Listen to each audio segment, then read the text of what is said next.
평안과 평강하십니까? 오늘 이 말씀이 바로요 오늘 핵심이기도 합니다. 성도는요 평안과 평강이 넘치는 자들입니다. 부활하셔서 세상에 알지 못하는 예수님이 이루신 그 평강의 믿음으로 염려와 걱정이 없는 평안을 누리고 있는 성도의 모습, 그게 바로 우리의 모습입니다. 그런데 여전히요 어떤 모습은요 세상과 별반 다름이 없고 나의 인생과 삶 때문에 그리고 세상 것의 부족함과 내세에 대한 확신이 없어서 염려와 걱정의 세상 냄새를 풀풀 풍기고 있지는 않는가라는 생각을 한번 해보게 됩니다. 오늘 말씀에 성령 받은 성도라면요 예수님 뭐라고 하시면 우리 안에 진짜 신앙이 있던 증거가 바로 삶에서 예수님이 동행하고 예수님이 찾아오시는 평강의 향기가 우리에게 점점 짙게 나타난다는 것이에요. 한번 얼굴 한번 봐주세요. 우리 성도님 평강하신가 평안하신가, 아니면 세상 염려를 다 지고 가고 계신가. 근데 안타까운 거는요 실제 우리 신앙의 삶을 보면은 세상이 알지 못하는 이 평안과 평강이 넘치는 삶으로 보이지가 않아요. 문제가 해결돼서 성도는요 평강이 있는 게 아닙니다. 그 위에 뛰어넘는 신앙의 믿음으로요 평강이 넘치는 겁니다. 근데 솔직히요 세상과 별반 다름이 없게 보입니다. 그럼 결국 뭐냐면 하나님이신 예수님이 잘못되신 건 아니라면 우리 안에 신앙이 무엇인가 잘못되어 있다는 것이죠. 그렇기 때문에 오늘 본문을 통해서요 바른 신앙의 방향이 무엇인지, 우리 안에 평강과 평안이 넘치는 그 모든 믿음의 역사의 주인공이 되는 그 방향이 무엇인지 오늘 그것을 깨닫는 귀한 시간 되시길 바랍니다.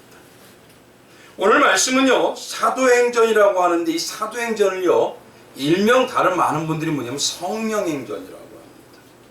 그래서 성령행전이라고 하는 교회 시대가 시작되기 전에 예수님이 부활하셔서요 제자들에게 2번이나 나타나셔서 신앙의 역사가 어떻게 이루어지는지를 말씀해 주시는 내용입니다.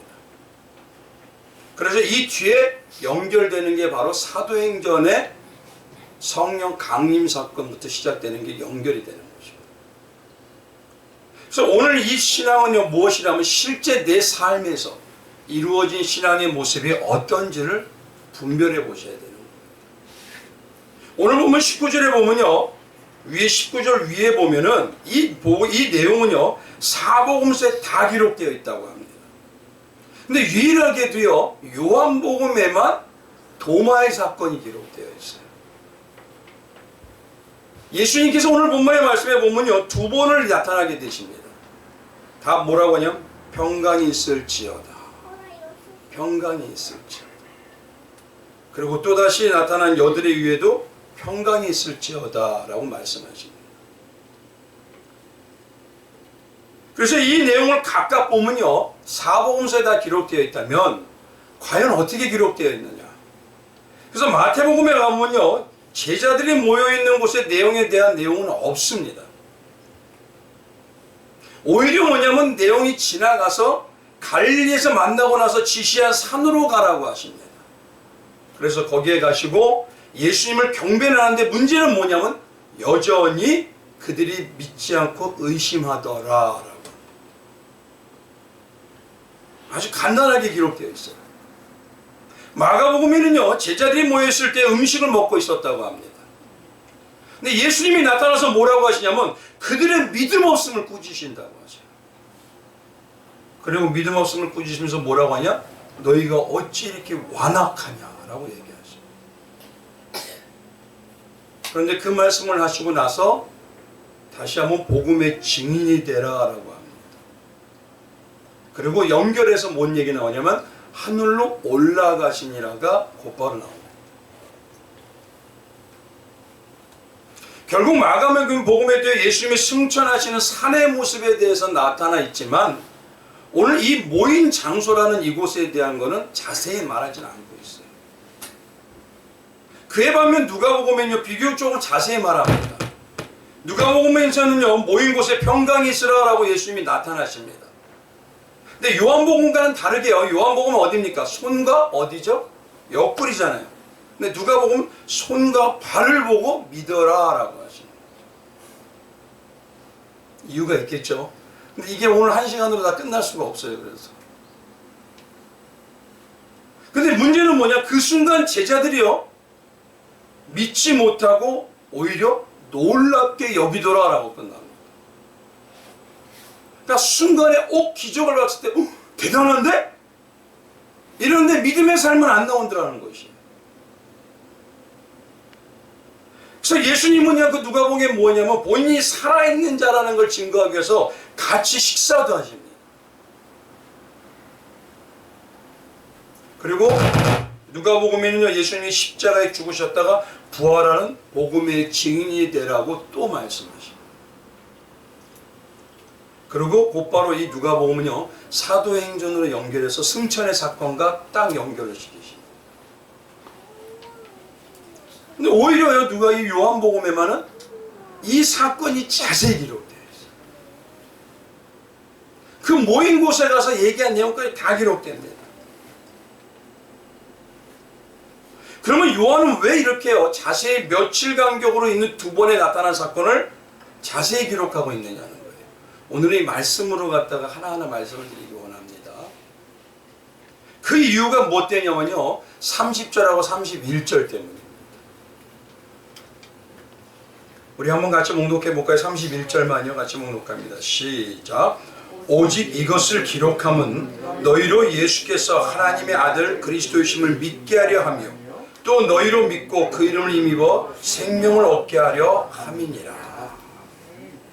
요한이 이 복음의 내용을 두 개를 자세히 기록한 이유는 뭐냐면 예수님께서 하나님의 아들인, 하나님의 아들이라는 건 누굴 뭐라는 거죠? 곧 하나님이시다, 그분이. 그분이 전능하신 하나님이라는 걸 알게 하기 위해서 이 사건을요 바로 앞에다 기록했다는 거예요. 그러니까 요한이 모든 기록 내용은요 다 예수님이 하나님이라는 걸 알려주셔요. 근데 특히 오늘 본문 말씀에 바로 여기에 기록됐다는 건 이 내용의 사건이 영적으로 아주 우리에게 중요하다는 내용이라는 뜻입니다. 그것도 예수님께서 이제 사도행전으로 넘어가는 거 보면 교회 시대잖아요. 그럼 특히 우리에게 나타난 신앙의 방향성에 대해서 정말 중요하게 말씀하고 계십니다. 그래서 오늘 본문의 말씀을 간단히 말하면요, 오늘 본문은요, 예수님께서 기독교의 믿음과 신앙이 어떻게 이루어지는지 사도행전의 그 교회 시대로 시작하기 전에 먼저 제자들에게 선포하시면서 예언적인 말씀을 해주시는 거예요. 너희에게 이렇게 임하는 게 진짜다. 이렇게 역사가 나오는 걸 너희가 느끼는 게 진짜다. 쉽게 말하면 이겁니다. 예수님은요, 제자들에게요, 십자가에 달려 죽으시고 부활하실 것을 계속 말씀하셨죠. 예언적 말씀을 하십니다. 그러고 나서 십자가와 부활의 역사를 이루어내십니다. 바로 그것과 똑같은 일이에요.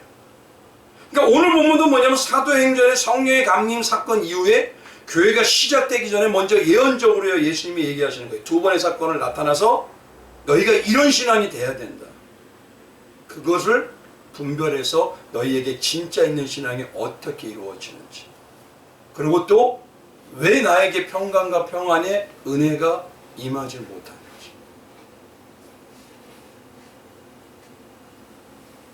그렇기 때문에 오늘 이 시간에요, 가장 중요한 게 뭐냐면 예수님이 계속 반복하시는 게 있어요. 두 번에 걸쳐서. 그 기준이 뭐냐? 바른 신앙의 기준. 그게 부활을 믿는, 세상이 알지 못하는 세상과 다른 평강이 진짜 있느냐. 이걸 내 자신에게 자문해 보셔야 돼요. 그래서 세상 사람들이 바라볼 때는요, 기독교인들을 이해를 못합니다. 자기들이 살아나야 되는데 어떻게 한다고요? 죽으려고도 해요. 내가 더 가지려고 해야 되는데 남을 세우려고 해요. 근데 오히려 그게 하나님께서 우리에게 완전하게 역사하는 축복이에요. 그러니 깨달은 자만 그 길을 갈 수 있게 됐다는 거죠. 그래서 오늘 이 시간에는요, 오늘 본문 말씀에 들어가기 전에 우리가 이 관계성에 대해서 하나 알아볼 게 있습니다. 뭐냐? 전에 말씀 한번 드렸어요. 복음과 교회의 관계성을 한번 생각해 보셔야 돼요. 그림자인 구약의 실체가요 무엇인지 보여주는 신약의 시작이 무엇이냐면 예수님의 사복음서부터 시작합니다. 그리고 교회 시대인 사도행전이 시작합니다. 그러니까 순서적으로 보면요 복음이 먼저요 교회가 두 번째라는 거죠. 여기서 그렇기 때문에 우리에게 주시는 게 뭐냐면 평강은 어떻게 오냐면 복음으로 옵니다.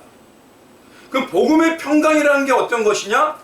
쉽게 말하면 하나님께서 친히 오셔서 우리와 함께 하신다는 영원한 그 기쁜 소식, 그 기쁜 소식의 임마누엘의 역사를 마태복음에 선언하시면서 시작하십니다.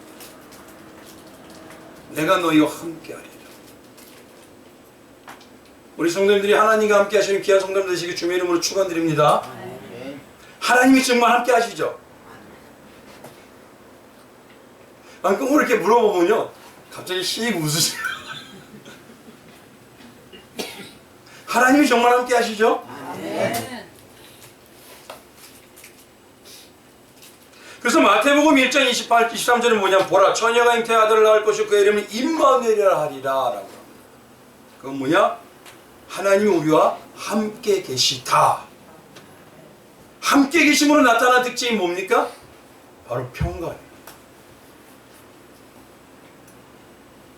그래서 삼위 하나님 중에 한 분이신 성자 예수님께서요 이 땅에 오셔서 우리의 죄와 사막의 속박에서 구원해 주시는 것입니다. 그 구원은 어떤 도움도 없이요 친히 스스로 완전하게 이루어내시는 주권이에요. 그리고 그 공생의 전체의 삶으로 그것을 이루어내시겠다고 말씀해 주시고 친히 십자가와 부활을 완벽하게 이루어내십니다.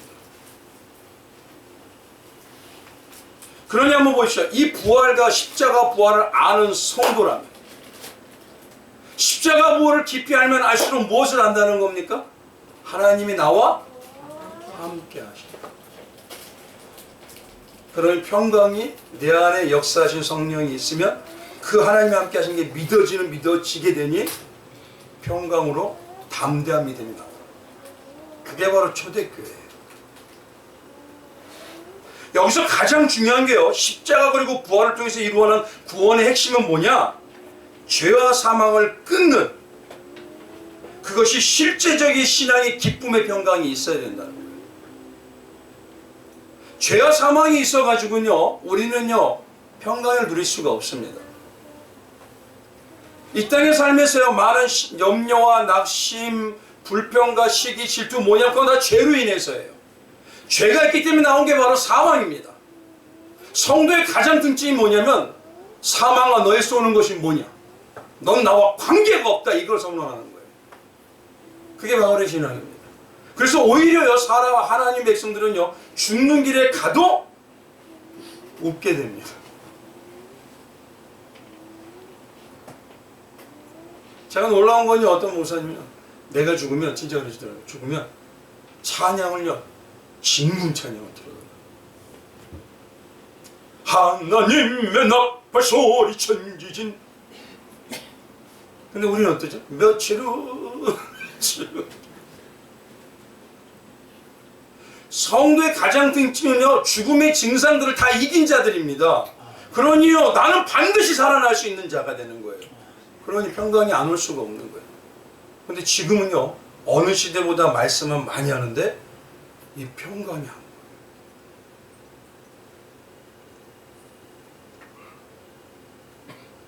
진짜 한번 나 자신에게 물어보시죠.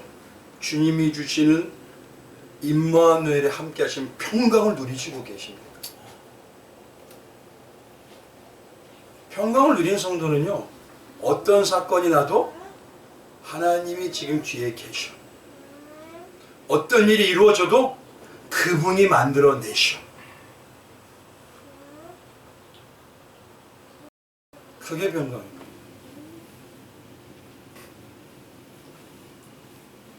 그래서 이런 끊임없이 우리에게 나오는 그리스도와 함께한다는 임마누엘 향기를 일명을 뭐라 그러냐? 그리스도의 향기라고 하고요. 그게 바로 십자가의 승리 향기라고 합니다. 그래서 고린도후서 2장 15절에는 우리는 구원받은 자들에게나 망하는 자들에게 뭐냐? 하나님 앞에서 그리스도의 향기니라 그래요. 이런 영적 평강의 신앙을 이루는 성도를 오늘 본문 말씀에서 왜 안 이루어지는지 첫 번째 만남에서 얘기해 주시는 거예요. 그리고 의심 많은 도마가 어떻게 바뀌죠? 믿음의 제자로 완벽하게 바뀌어버립니다. 그리고 나중에 순교의 자리까지 가요. 왜냐하면 이제는 두려운 게 없는 거예요. 그래서 참 믿음에는요, 진짜 전능하신 하나님이 나와 함께 한다는 걸 알기 때문에 그 참 믿음이라는 것에는요, 뭐가 나오느냐? 경외함이 나옵니다. 이 믿음을요, 구약시대는 그래서 경외함이라고 했어요. 신약을 번역하는 70명의 하나님의 백성들이요, 장로들이 번역을 이걸 어떻게 해야 될까 도대체. 그래서 번역을 했던 게 믿음이라고 바꿔버립니다. 그래서 진짜 믿음의 담대함으로 나오는 평강의 신앙을 가진 성도는요, 경외함의 믿음이 반드시 우리에게 나오게 되어 있습니다. 마치 뭐냐면요, 경외함의 믿음이라는 건 내가 가장 존경하고 힘있는 분, 그분이 나와 내 집에서 함께 살아. 나를 완벽하게 책임져 준다 그래. 그럼 더 이상의 두려워할 이유가 없다는 거예요. 이게 경외함입니다. 따라서 경외함의 믿음이라는 건 뭐냐면요, 공포심에서 나오는 것이 아니라 너무도 위대하고 존경한 마음에서요, 그 권능과 능력에 온전히 눌려요. 그런데도 너무 좋은 거예요. 너무 좋으면 어떻게 되죠? 멀리 하나요? 신앙이 점점 가까워져요. 그분의 그 권능을 더 누리고 싶어요. 예수님께서 진짜 예수님을 경외하고 믿는다고, 우리 믿는다고 하지 않습니까? 예수님을? 그럼 그 믿음의 경외가 나옵니다. 경외가 나온 거는요, 예수님의 십자가가 진짜 능력이요, 영생의 권세라는 것을 알게 되는 거예요. 그러니 그 말에 예수의 십자가밖에 없다는 것, 십자가만이 그리스도인의 힘이라는 걸 얘기하게 되고, 그 고백으로 살다가 나를 주님 십자가의 삶에 동참시켜 주옵소서. 이 믿음이 나오는 거예요. 오히려 그래서 성도는요, 고난에 담대하게 들어가요. 시련에 더 힘있게 나갑니다. 세상에 감당이 안 돼요. 이들이 도대체 뭐지?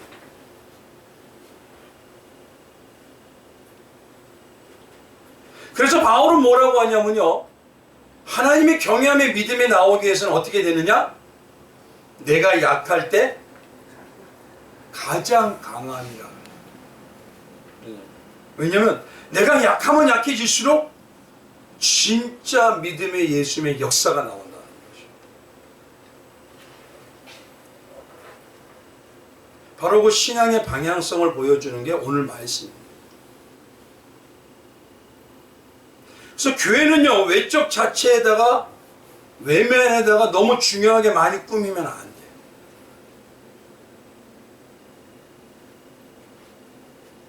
교회가 교회다운 이유는 뭐냐면은 예수님의 십자가를 완전히 보여주는 거울이기 때문에 교회인 것입니다.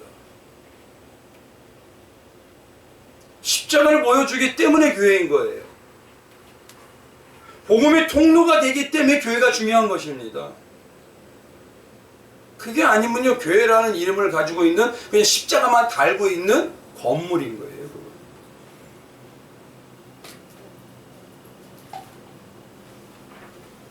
우리는 분명히 교회라고 합니다. 성도를요, 교회라고 하고요, 성전이라고 해요. 왜 성전이죠? 누가 계시기 때문에? 하나님이 안 계시면 성전인 필요가 있나요? 그러니까 중요한 건 뭐냐면 내 안에 예수 그리스도의 십자가가 있냐 없냐가 중요한 거예요.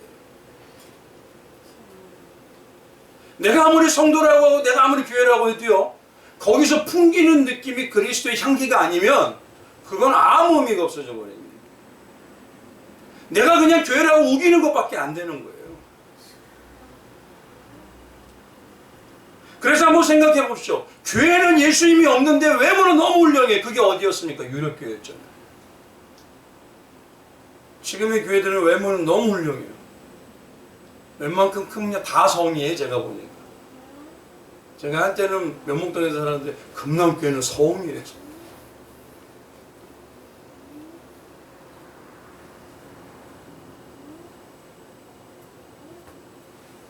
그런 중요한 건요, 복음에 살아있는 그 향기가 아니라 외적인 게 자랑이 되면은 이제부터 뭐냐면 추악한 공동체가 돼요. 자기 이익을 모여서 모이는 것밖에 안 돼요. 물론 하나님이 주신 축복의 영권 있고 물권을 받아서 예수의 복음을 증거하는 곳에 더 많이 쓰면 좋지요. 근데 문제는요, 외모에 점점 신경을 쓰면 거기에 치우치게 되어 있어요.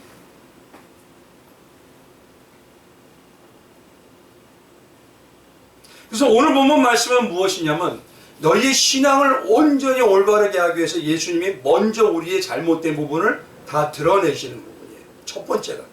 그리고 두 번째가 도마를 만남으로 인해서 도마가 완전한 믿음으로 바뀌어가는 사람. 그러니까 도마를 바로 우리를 보여주시는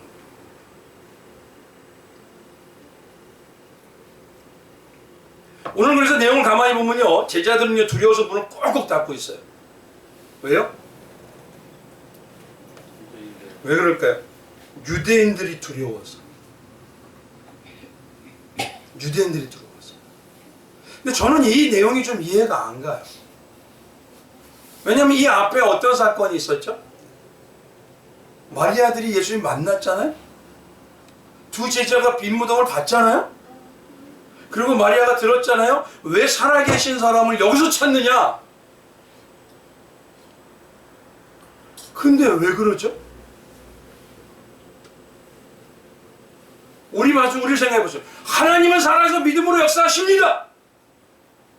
근데 믿음의 발로로 더 하나님 앞에 가까이 안 가죠? 왜 신앙이 먼저가 되지가 않죠? 지금도 하나님은, 예수님은 안 계시다고 빈 무덤이 분명히 있는데.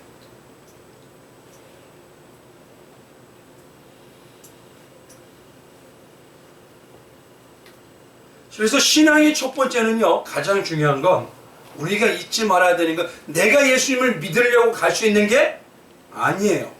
그래서 오늘 본문에 누구죠? 예수 제자들은 문을 꼭꼭 닫고 있어요. 마음의 문을 다 닫고 있는데 거기에 누가 찾아오죠? 도저히 이해가 안 되는 분들이 찾아오죠. 그리고 너희에게 평강을 줄 것이다 라고 합니다. 이건 예수님의 선포입니다. 지금 내가 찾아가는 자는 반드시 세상에 감당이 안 되는 평강이 이루어지게. 그래서 그 증거를 두 번째 만남인 믿음 없는 자가 믿음으로 바뀌어가는 거죠. 그래서 오늘 본문 말씀에 둘로 얘기하면요, 두 가지를 가장 중요하게 여겨야 되는데, 첫 번째 만남에서요, 오늘 첫 번째 만남에 대한 부분을 많이 말씀드립니다. 첫 번째는 예수님이 나타나는 이 사건은요, 첫 번째가 뭐냐면 믿음의 평강이 없는 것을 설명하는 겁니다. 왜 없는지. 그 평강이, 그리고 두 번째가 뭐냐면 이 평강의 믿음이 신앙이 어떻게 이루어지는지를 영적인 방향으로 이제 보여주시는 거예요. 그럼 첫 번째요, 오늘 평강의 믿음이 왜 없는지 그 이유를 보면 두 가지 때문이라고 얘기하죠. 두 가지. 한번 생각해 보십시오. 예수님은요, 제자들은요, 예수님과 몇 년 동안 같이 다녔습니까? 3년이죠. 3년 반? 조금 부족하겠죠. 뭐 십자가 달리고 뭐 멀어져서 볼 수도 있고 그럴 테니까. 그 3년 동안 뭐냐면요, 3년 반, 3년 동안 뭐냐면 함께 다니면서 말씀도 들었고요, 함께 생활도 했어요. 근데 오늘 본문 말씀에 가만히 가보면요, 예수님이 19절에 너희에게 평강이 있을지어다 라고 하시는데 제자들이 몰라봐요. 그러고 나면 20절에 가보니까 이 말씀을 하시고 나서 손과 옆구리를 보이시니 그때서야 제자들이 주를 보고 뭐 했더라? 어떻게 몰라볼 수가 있죠? 오랜 세월 못 만난 것도 아닌데, 며칠 안 됐는데, 결국 그러면 이들의 상태를 봐보면 부활하신 예수님을 볼 수 있는 눈이 안 열렸다는 거예요. 이제 아시겠죠? 이 부분에 대해서.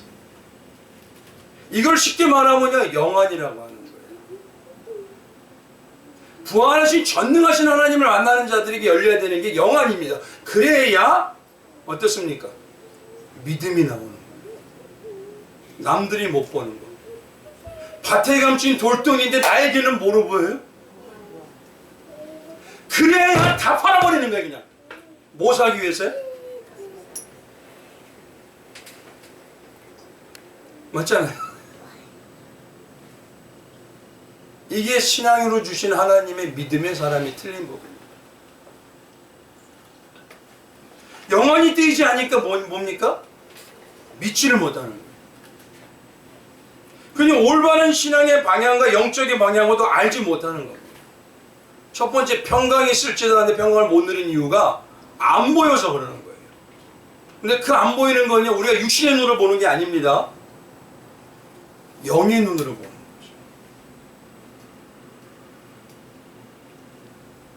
항상 말씀드리지만요, 영안이 열린다는 걸 가지고 어떤 분들은 귀신도 보고 뭐 이상한 거 보고 이 정도를 가지고 얘기하세요. 그거는요, 무당도 보고 점쟁이도 봐요. 아, 예수님이 그럼 창조주가 전능하신 분이 만왕의 왕이 그거밖에 안 됩니까? 성경에 관해서 영안은요, 유일하게 한 분밖에 안 열리셨어요. 누가 열고 계셨죠? 예수님밖에 없습니다. 그래서 그분이 일명 의인이라고 얘기해요. 완벽한 사람. 그래서 영안이라는 걸 다르게 얘기하면요, 뭐냐면 예수님이 보시는 시각의 방향으로, 예수님이 보시고 판단하는 방향으로, 예수님이 보시고 느끼는 방향으로 우리가 바뀌는 겁니다.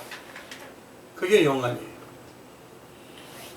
다른 사람은 다 이렇게 얘기하는데 영안이 띄는 사람, 실제로 본 사람은 아니에요. 그러니까요, 진짜 믿음의 사람은요, 많을 수가 없습니다. 극히 소수입니다. 그 모세와 같은 한 사람이 250만. 어마어마한 겁니다, 이게.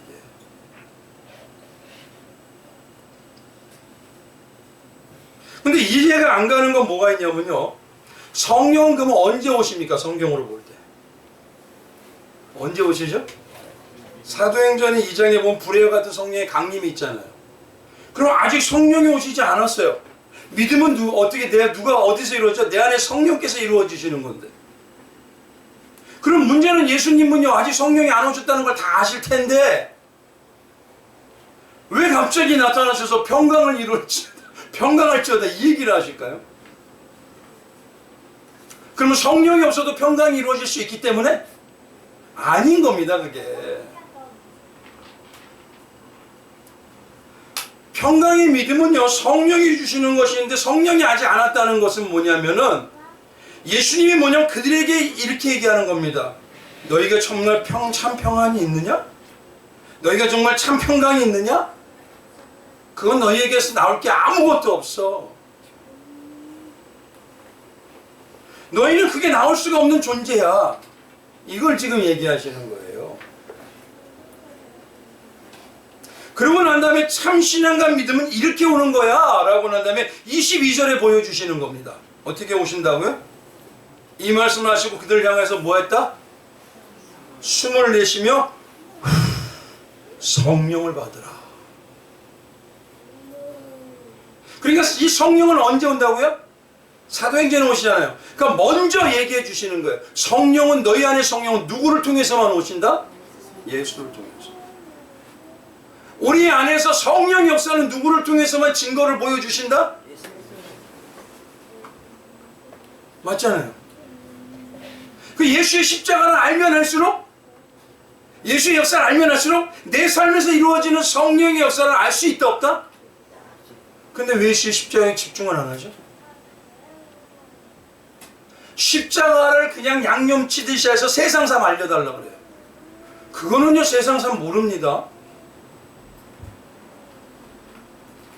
그거는 아예 평강이 없는 거예요.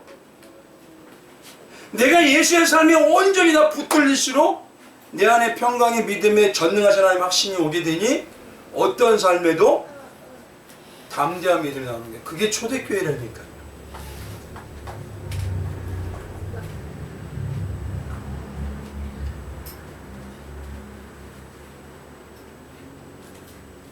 그래서 오늘 이 시간에는요 평강이 없는 이유는 너희에게 성령이 임하지 않았기 때문이야. 그러면 한번 여쭤볼게요. 지금 우리는 성령이 임한 자를 믿잖아요. 그럼 왜 평강이 없어요? 결국 어디에 집중을 안 해서요?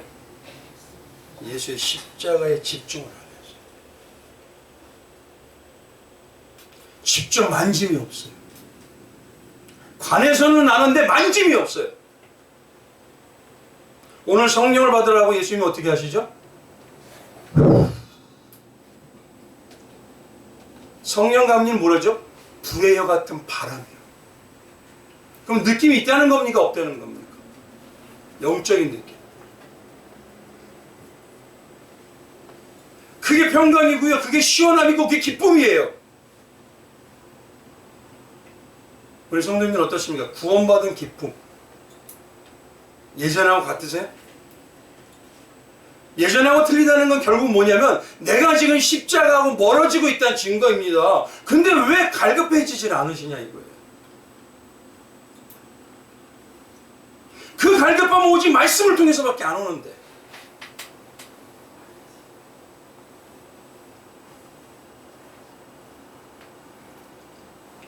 그래서 초대교회는요 성령이 임하시고 난 다음에 증거가 뭡니까? 진짜 예수를 만나고 알게 되니 어떻게 바뀌었죠? 삶이 바뀌어버려요. 어떤 위협에도 관계가 없어요. 놀랍습니다. 근데 이게 우리의 능력이 돼야 된다니까요. 그거를 단적으로 딱 보여준 게 뭐냐면 너희의 영안이 열린다는 걸 눈에서 뭐가 떨어지더라? 비늘이 떨어지더라를 얘기합니다. 그 비늘이 떨어지게 되니까 이제는 뭡니까? 전에 바리새인으로서 다니면서 나를 죽이려고 하는 사람들이 나를 죽이는 한이 있다 해도 동족의 위험이 있고 강의 위험이 있고 도적의 위험이 있고 어디를 이동해도 뭐래요? 예수 하나만 증거합니다.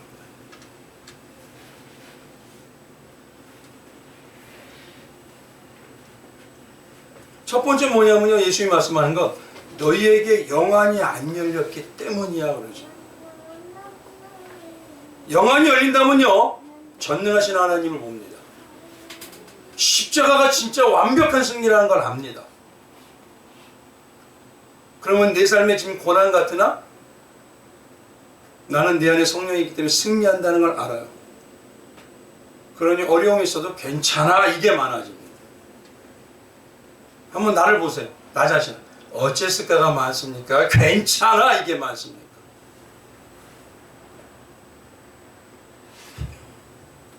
참 놀라운 거야. 돈이 조금 없으면 물질이 조금 부족해.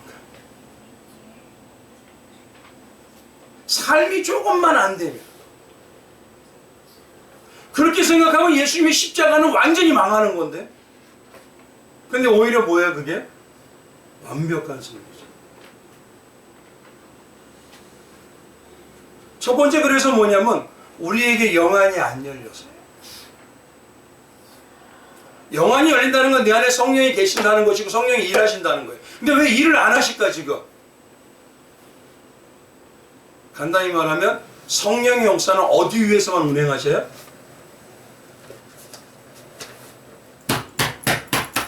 여기 위해서만. 절대 다른 거 위해서 안 하십니다.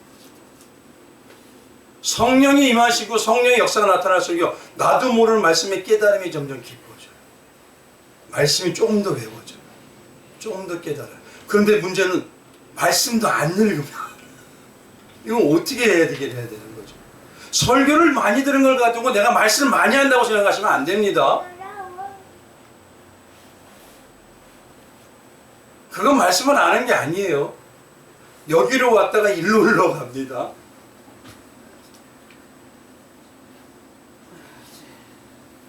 학생들이 어떻게 하죠? 수련회만 가면요? 뭐 하기 위해서? 밥 먹기 위해서 뭐예요? 다 아시잖아요. 그 정도로 말씀은 갈급한 자에게 채워주죠. 아, 오늘 주일날 가면은 말씀 나오겠지. 오늘 주일날 가면은 또 주시겠지. 이거 아닙니다. 왜냐면 생각해 보십시오. 같은 자리에 앉아도 신앙이 왜 다 틀리죠? 어떤 분은 오히려 믿음이 있다고 그러는데 어떤 분은 오히려 알곡이라고 하는데 가라지가 나오게 돼요. 왜 그럴까요? 같은 자리인데, 은혜의 자리인데. 더 하늘을 바라보는 자가 되는데 어떤 분은 뭐냐면 세상의 삶에서 축복 안 준다고 하나님을 원망하는 자가 돼요. 이거 왜 그러는 겁니까? 영안이 안 열려요. 영안이 열리는데 그 유일한 방향은 말씀으로 예수의 복음의 승리를 만나는 것밖에 없어요. 만져야 되는 것밖에 없습니다. 그래서 제가 항상 했던 게 뭐냐? 성경 전체를 뭘로 보여지게? 예수 그리스도의 십자가로 보여지게 좀 해드리는 거예요. 그거 하는 겁니다. 어디를 봐도요. 예수, 예수, 예수, 예수. 십자가, 십자가, 십자가, 십자가, 십자가.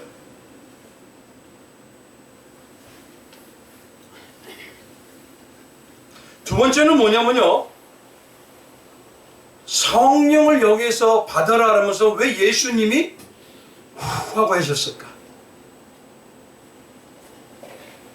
이 숨을 내쉰다는 걸 뭐냐면 22절에 한번 봐보세요. 그를 향하여 숨을 내쉬며 라고 하는 말씀이 있는데요. 이 말씀이 엠피시오라고 합니다. 근데 엠피시오라는 이 단어가요. 똑같이 구약이 두 번 쓰인 곳이 있어요. 그러니까 엠피시오를 숨을 낸다는 건 진짜 직접 만남이 이루어지는 걸 내가 안다는 소리입니다. 근데 이 엠피시오라는 숨을 내쉬다는 걸요. 두 번을 쓰는데 첫 번째 어디서 쓰냐면 하나님께서 창세기 천지창조를 하실 때 흙으로 사람을 만드시고 뭘 부어? 그렇죠. 생기를. 그래서 창세기 2장 7절에 보면요. 여호와 하나님이 땅에 흙으로 사람을 지고 생기를 그 코에 불어 넣으시니 이게 똑같은 말이에요. 또 한 군데가 있습니다. 어느 골짜기예요. 아무것도 없어요. 누구죠? 에스겔의 마른 뼈의 골짜기. 에스겔 37장의 9절에 가보면 또 이시대 인자야. 인자라는 건 우리가 신앙으로 얘기하면 뭐죠? 신약에? 예수님께서 명령하시고 선포하십니다. 너는 생기를 향하여 태어나. 태어나라고 하죠. 생기를 후하라고 합니까? 뭐라고 하죠? 말씀을 선포. 이게 뭡니까? 내 안에 있는 생기. 이걸 쉽게 말하면요. 증인이 되는 거예요. 이제 이해가 좀 가시죠? 성경이 하나씩. 그래서 생기는 게 뭐냐면 생기가 거기 안으로 들어감으로 인해서 그들이 일어나서 뭐가 되느냐? 큰 군대가 되더라. 군대는 뭡니까? 진짜 능력이 되더라. 그래서 성경이 말하는 이 두 군데의 생기하고 오늘 보면요. 여기는 성령이라고 답을 주시는 거예요. 그러니까 생기는 쉽게 말하면 성령이 임재하는 걸 뜻합니다. 이 두 상황의 공통점은 뭐냐 보십시오. 생명이 없거나 이전에 소유했던 생명을 잃어버렸던 걸 다시 살리는 거예요. 무슨 말씀인지 아시겠죠? 생명이 없거나 생명이 없는 건 구원받기 전이에요. 구원받거나 내가 예수에 대한 믿음과 은혜가 식어졌어요. 그때 다시 불어넣는 방법은 뭐밖에 없다는 거예요. 성령의 역사밖에 없어요. 근데 성령의 역사로 성령이 나타날 때 보혜사 성령이 하시는 일이 뭔지 아십니까? 예수님이 말씀하신 걸 다시 깨달아 알게 하여 주시고 예수를 증언하는 것밖에 없어요. 그래서 내 안에 성령의 역사하시면요. 나에게 잘 나오는 게 뭐냐면 예수 얘기밖에 없어요. 우리 성도님들 어떻습니까? 예수 얘기가 많으세요? 가정 얘기, 집안 얘기, 누구 얘기, 뭐 얘기, 물질 얘기, 뭐 이게 많으죠.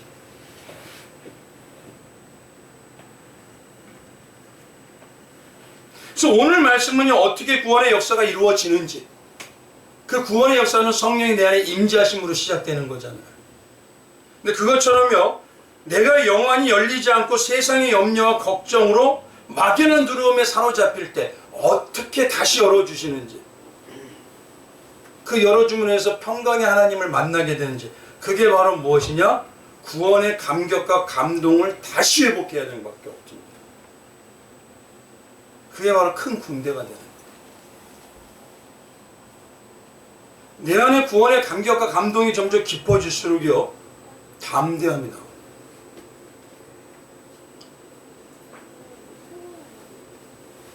근데 그거를 오늘 본문 말씀에는 두 군데 중에 한 군데가, 도마가 예수님의 뭘 만져요? 손? 옆구리? 쉽게 할게요. 성령의 역사를요, 온전히 느끼고 내가 성령 받은 증거가 예수님의 십자가를 삶으로 만져요. 관에서 하는 걸 얘기하는 게 아니에요. 관에서는 누구나 다 알아요. 십자가 구원해 주시는 은혜야. 십자가로 구원 받았어. 그러나 진짜요, 삶으로 만나는 거 쉽게 얘기죠. 내 아버지가 나 때문에 죽은 이야기를. 내 형이 나 때문에 죽은 이야기라면. 내 가족이, 내 자식이 나 때문에 죽은 이야기라면.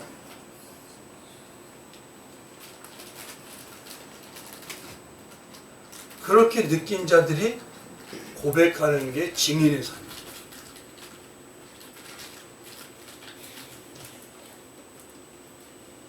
그래서 정말 예수님만이 온전히 새롭게 하고 창조하는 능력이 있다는 것을 증언하는 게 바로 내가 알기 때문에, 영안을 열린 자가 알기 때문에 고백이 나오는 게 바로 증인의 모습의 시작이에요.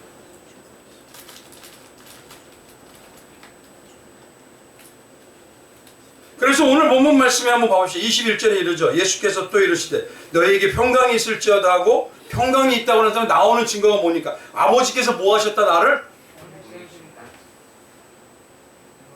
증인의 삶을 사는 게 지금 뭐냐면 평강이 있다는 증거예요. 왜? 난 느껴봤기 때문에. 제가 항상 아이들한테 뭐라고 하냐면, 신앙은 강권적으로 강압적으로 내가 너희들한테 주입식을 할 수 있는 게 아니야. 그러나 하나는 얘기할 수 있어.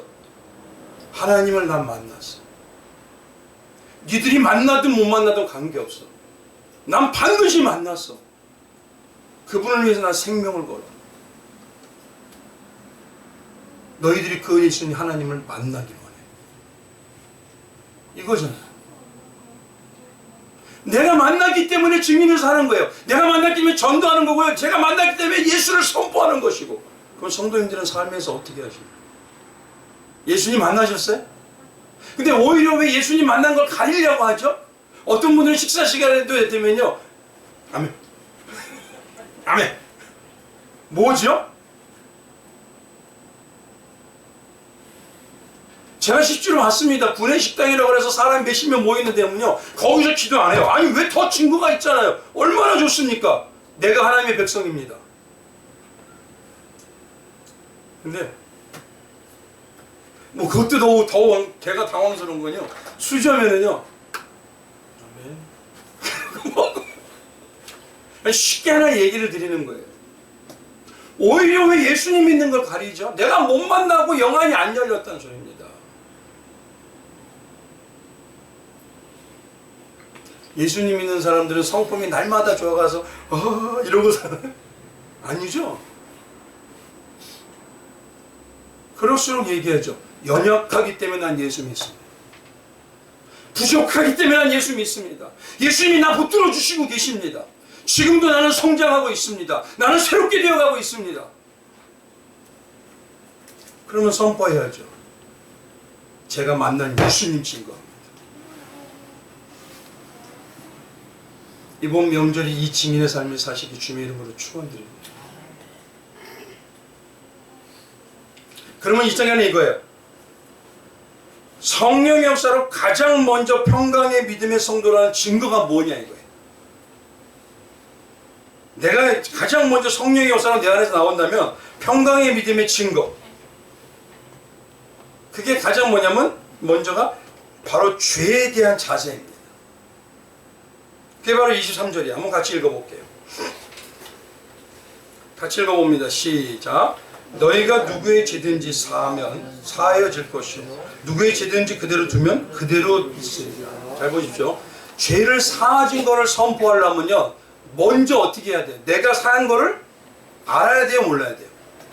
내가 모르는 걸 어떻게 합니까? 아니 나도 모르는 걸 어떻게 증인으로 살아요? 근데 교회를 다니면서 적지 않은 성도들이 뭐냐면 입술로는요 죄인이라고 얘기해요. 근데 속으로는 뭐라고 하냐면 그래도 이 정도면 조금은 잘하고 있잖아.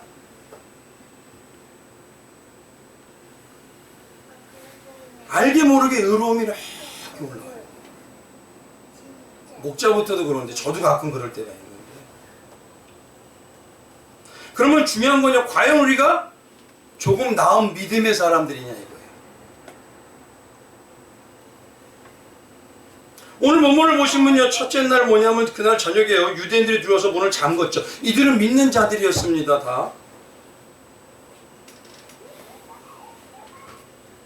근데 예수님이 십자가에서 돌아오시고 살아나셔도 또 잠고 있어요.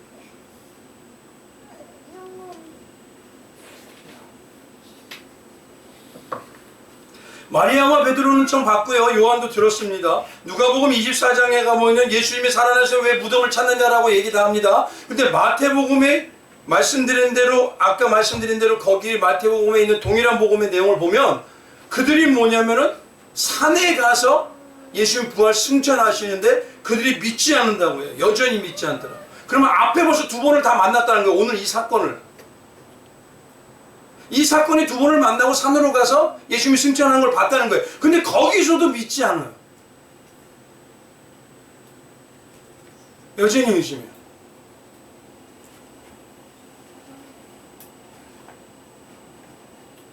근데 더 웃긴 거는요. 제가 안타까운 건 마가복음에 가도요. 그들의 믿는다고 했던 그들이 부활한 예수님을 보고 있는데도 예수님 뭐냐면 왜 믿음이 없나? 이 완악한 자들아.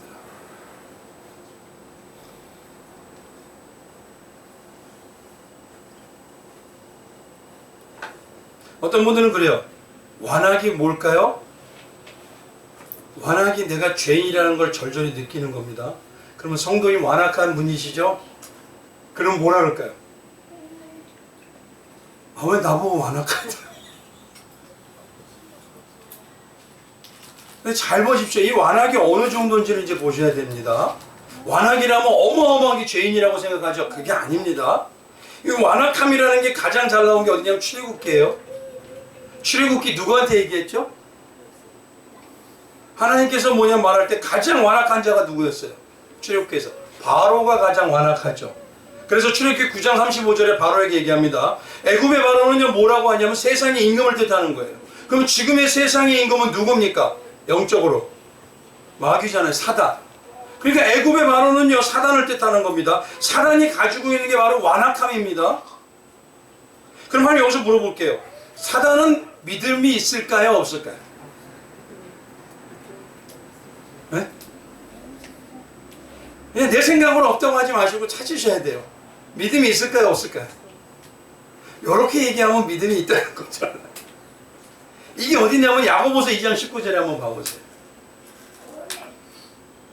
모두? 이게 원어로 얘기하면 사단하고 마귀입니다. 누구도 믿는더라? 잘 보십시오. 마귀도 뭐냐면요 하나님이 계심을 알고 떨어요. 근데 떠는데 뭐냐면 이 믿음은 야고보서에 뭐냐? 산 믿음 죽은 믿음. 죽은 믿음. 우리도 하나님이 계시면 알잖아요. 근데 문제는 뭐냐면 그 하나님을 진짜 안다면 뭐가 우선이에요? 내가 완악하지 않다고요? 사단도 이런 데니까요. 나도 이 정도는 안 되니까요. 진짜 믿는 건 뭐냐면 산 믿으면 그 전능하신 예수님을 만나고 있는 겁니다. 그 행함이 나오는 거예요. 그래서 뭐냐면 20절에 뭐라고 하냐면 이렇게 얘기합니다. 아, 허탄한 사람아, 행함이 없는 믿음인데 그 죽은 믿음이야 그거예요. 많은 분들이 교회 가보면 난 믿어. 근데 믿는 대로 살진 않아요.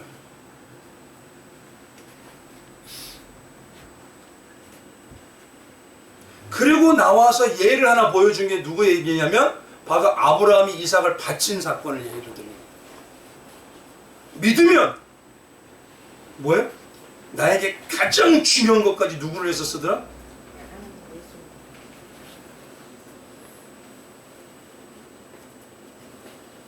물론 이삭들 같은 이런 내 자신을 바치고 일어나는 게 아니에요. 이걸 쉽게 말하면 뭐냐면요, 현실 때문에, 내 상황 때문에 성경 말씀이 기준에 대해서 먼저가 되지 않는 그런 일은 없더라는 겁니다. 아브라함 같은 얼마나 많아요. 하나님 독자잖아요. 얘가 다 물려야 되잖아요. 얘를 데려가시면 어떻게 해요? 이거보다 절박한 게 있나요? 근데 우리는 있잖아요. 하나님 내 상황이 안 되잖아요. 내 현실이 안 되잖아요. 그러니까 나 조금 어려운 거 이해하시겠죠. 아닙니다. 그건 나에 대한 믿음의 생각이지. 진짜 하나님의 영안이 열려서 안다면은 하나님의 말씀이 먼저가 돼요. 그래서 하나님의 말씀이 먼저가 되는 그 신앙이 무엇이냐? 여호와 이레의 신앙. 이게 평강의 신앙입니다. 왜요? 누가 다 해주신 걸 알기 때문에? 맞잖아요.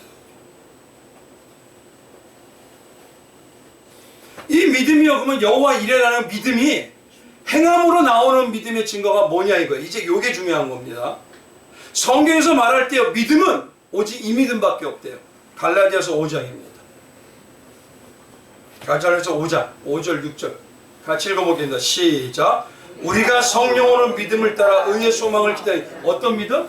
성령의 믿음이죠. 근데 어떤 믿음이 나오냐? 믿음이 바로 이 믿음밖에 없대요. 6절에 시작. 그리스도 예수 안에서는 할례나 무할례나 효력이 없으되 사랑으로서 역사하는 믿음뿐이에요. 어떤 믿음이요? 사랑의 믿음. 그래서 고린도전서에 믿음, 소망, 사랑은 항상 있을 때 그 일의 제일은 무엇이다? 사랑이다라고 얘기하고요. 한마디 쉽게 말하면 무슨 일을 보든지 사랑의 눈으로 보게 되어 있어요. 왜요? 이게 예수님이 가졌던 마음이거든요. 나를 죽이려 하는 그들 봐도 안타까운 애잖아. 나를 멀리해서 나는 모른다고 도망간 제자를 봐도 그들을 보고 애잖아. 이게 바로 뭐냐면 영안이 열린 삶믿음의 증거입니다. 그래서 그 영안이 열린 삶믿음의 증거의 가장 차이가 어떤 거냐? 예수님이 본명이 보여주셨어요. 어디서요? 날 때부터 소경된 자의 거기서. 뭐라고 하셨을까요? 요한복음 9장에 있는데 이렇습니다.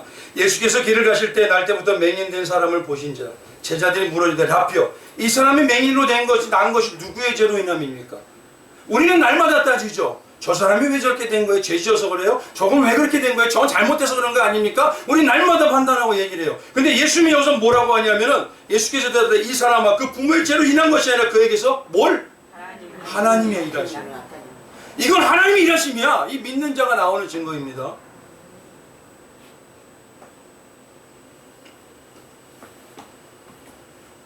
그럼 하나님의 일이 뭘까요? 하나님의 일이 요한복음 6장에 가보면 제자들이 물어봅니다. 예수님께 하나님 우리가 어떻게 하여 하나님 일을 하오리까?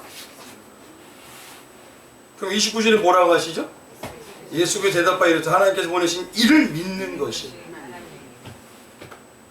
예수님을 정말 믿으면 그분이 부하신 창조주라는 걸 믿으면 그게 하나님 일이에요. 왜요? 그분이 하십니다. 그러니 우리가 이 안에서 미워할 게 있어요? 없어요? 사랑할 것밖에 없잖아요. 그분이 하시는데 우리를 움직여서도 하실 수 있고 상황을 바꿔서도 하실 수 있고 어떤 일이 나타나게 하셔서도 뭐냐면 다 무슨 일을 하시는 거예요? 하나님이 사랑하시기 때문에 역사하시는 믿음. 근데 왜 우리는 이렇게 분탕질을 하죠?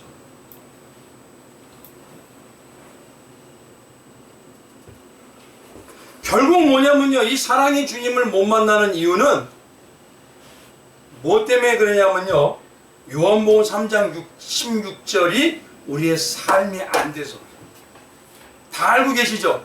이건 다 외워요. 근데 이게 실제로 얼마나 중요한 삶인지 몰라요. 한번 해봅시다. 같이 한번 읽어봅니다. 시작. 하나님이 세상을 이처럼 사랑하사. 누구를 주셔요? 잘 보십시오. 사랑할 수 있을 때 사랑하는 건 예수의 사랑 아닙니다. 그 정도를 가지고 예수의 사랑이라고 하지 마세요.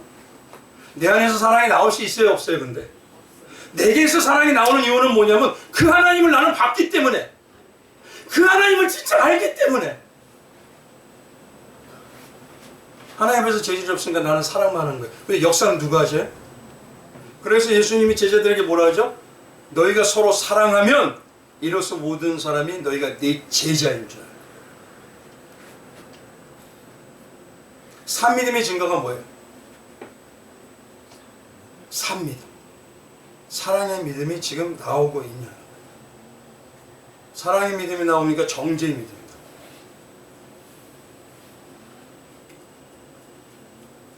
교회를 사랑하세요?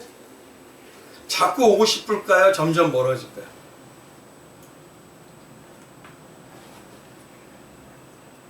성도님을 사랑하세요? 서로서로 안부 문자라도 할까요? 안 할까요? 말씀을 사랑하세요? 그럼 한번 여쭤볼게요. 우리 매체인 성경이라는 그 배경에 대한 거 지금 읽고 계세요? 쓰세요? 저도요, 지금 또다시 줄치면서 또 해요. 어떻게 하십니까? 사랑하면요, 점점 가까이 가고 더 알고 싶어지는 겁니다. 예수님 사랑하세요? 그럼 대화를 더 하고 싶어요? 덜 하고 싶어요? 왜 맨날 앉아서 무릎만 탁 꿇고 쥐야 이것만 생각하죠? 사랑하는 사람이 내가 저기 우리 저 뒤에 계세요. 야 이러나요? 나 당신 사랑해 이거예요? 아니죠? 그럼 왜 예수님과 사랑한다면서 대화 안 하죠? 보십시오. 가치관이 바뀌어버리는 거예요. 사람 믿음은요, 가치관이 사랑으로 바뀌어버리기 때문에 점점 알고 싶고, 저 보고 싶고, 말씀도 알고 싶고, 성령에 대해서 알고 싶고, 더 기도해주고, 불쌍할수록 잘못해서 더 바라봐주고, 더 기도해주는 거예요. 그게 사람 믿음이에요. 그게 하나님의 일입니다. 그게 우리에게서 나와야 돼요. 마지막으로 하나만 딱 말씀드릴게요. 마치겠습니다. 진짜 산 믿음으로 평강의 믿음이 이루어진 자가 누군지 아십니까? 베드로예요. 사도행전에 딱 12장에 가면요, 베드로가 놀랍습니다. 1절에 이렇게 그때 헤로드 왕이 손을 들어 교회 중에서 몇 사람을 헤아려 하여 요한의 형제 야고보를 칼로 죽이니. 교회가 얼마나 떨었을까요, 이게? 아예 작정하고 교회를 죽이겠다고 두렵게 하는 겁니다. 근데 베드로가 뭐 하냐면 옥에 갇혔는데 다른 사람들은 어쨌을까 기도해요. 근데 베드로는 뭡니까? 두 군인 틈에서 두세 사람이 묶여 누워 자고 있어요. 하고 자고 있어요. 상황이 좋아서? 상황이 괜찮아서? 얼마나 근데 잠이 깊이 들었으면요, 주의 사자가 나타나서 옆구리를 차요. 이런. 이게 평강입니다. 이걸 쉽게 말할게요. 평강을요, 쉽게 말해서 우리가 자주 쓰는 말이 있어요. 무슨 말이죠? 뭐 하세요? 뭐 하세요? 하잖아요. 문자에도. 샬롬입니다. 이 샬롬이를요, 헬라어로 얘기하면 에이리네라고 해요. 근데 샬롬이 원하는 건 샤람이라고 하는데 이건 뭐냐면 마쳤다, 완성되었다 이 소리입니다. 그래서 이 말씀에 이 샬롬이 처음에 쓰기 시작한 데가 언제였냐면 솔로몬의 성전을 딱 지을 때 마쳤다 그러는 거예요. 성전이 짓고 나니까 누가 사셔요? 그쵸? 내 안에 성전에 하나님이 사시는 거에 집중해야 됩니다. 우리는 그래야 진짜 샬롬의 평강이 넘쳐나는 겁니다. 그 샬롬의 평강은요, 말씀을 통해서 그렇게 없어요. 내 안에 성령이 있죠? 성령이 있다는 증거가 뭡니까? 말씀으로 또 돌아가요. 왜요? 예수님이 주신 믿음의 사랑의 믿음이 있기 때문에 주님을 더 사랑해서 알고 싶어요. 기도하지 말래도 기도해. 그러고 나오는 게 이 모든 것 우리 눈에는 잘못돼 보여도 하나님은 지금 승리의 역사를 이루어내시고, 이게 틀린 자입니다. 그럼 저번 질문 두 가지 맞다 드릴게요. 영안이 열리셨습니까? 보이고 내가 말하는 방향이 틀립니까? 사랑으로 바라보세요? 정죄와 판단으로 바라보세요? 아니 문제로 바라보세요? 하나님의 일하심으로 바라보세요? 아니 솔직히 가끔 저도 문제로 바라보는데 그럴 속에 또 들어가요. 하나님이 일하십니다. 이 또한 하나님이 역사한다. 역사를 다 봐도 하나님은 마지막까지 완벽하게 이루어내신다. 그러니까 담대한 거예요. 그 믿음으로 뭐냐면 내가 영안이 열리고 해서 성령이 임한다는 그 증거가 뭡니까? 나에게 산믿음이 주어져요. 산믿음이 주어지면 어떤 자가 된다? 판단, 정죄, 사랑의 믿음이 주어져요. 사랑하는 자는 가까이 가기를 원해요. 교회를 가까이 하고, 누구를 가까이 하고, 누구를 가까이 하고, 말씀을 가까이 하고, 기도를 예수를 가까이. 부부가 사랑하면 더 가까워져. 자녀가 사랑하면요 항상 같이 다니고 싶어요. 이런 사랑의 역사가 이번 명절에 성령 받은 증거로 영안이 열린 자들로서 그들이 바라볼 때 저 예수만 보이는 교회 성도님 틀려. 우리 예수만 보이는 교회가 바로 이름이 이겁니다. 그런 성도님으로 사시는 주님의 이름으로 축원드리겠습니다. 기도하겠습니다. 오늘 이 시간에 우리 잠시 기도